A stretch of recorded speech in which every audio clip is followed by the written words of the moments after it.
না শুক্রবার সুপ্রিয় দর্শক শ্রোতা, আমরা আজকে এক জায়গা কাজে আইছি। দেখেন আমাদের রাজেশ্বরী ভাই কাজ করতেছে। এই দেখেন আবার পয়েন্টটা কিন্তু অনেক ছিল, কিন্তু উনি বইরা সইরা রাখে দিছে এই পয়েন্টটা। আচ্ছা যাই হোক, এটা আমি যে রিফারিং করলে সব ঠিক দিব।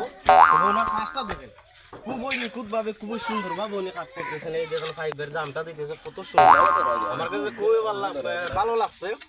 তবে আপনার কাজের অভিজ্ঞতা কত বছরের?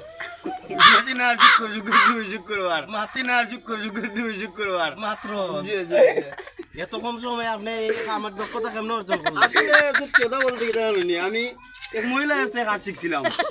মহিলাটা এত সুন্দর কাজ জানে, যেমন কাজ জানে তেমন মানে আপনার ফ্যাশনের লাগিও ফিট, মানে যেমন মহিলাটাও সুন্দর সাজগুজ, তেমন কাজগুলো সুন্দর সাজ।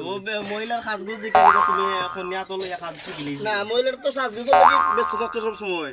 এখন আমারই তো চান্স বালা, আর ওই চান্স আমি চান্স লইছি বলতে আমি কাজ শিখেছি। কোন জায়গায় কাজ শিখছেন? মানে দ্রুত কাজ শিখেছি। কাজ কোন জায়গার মধ্যে শিখছেন? আমি প্রথমে শিখছিলাম আপনার ঢাকা মিরপুর, আচ্ছা তারপরে গেছিলাম কুমিল্লা চাঁদপুর। আচ্ছা, এই আমার মানে আসলে তো তাইনের অভিজ্ঞতা কিন্তু বিরাট অভিজ্ঞতা, বুঝছি অনেক বছরের অভিজ্ঞতা। তাই কিন্তু কামেক এখন মহিলা রাখতো না, বুঝছি আপনার মতামত কিন্তু একটু কই নেই।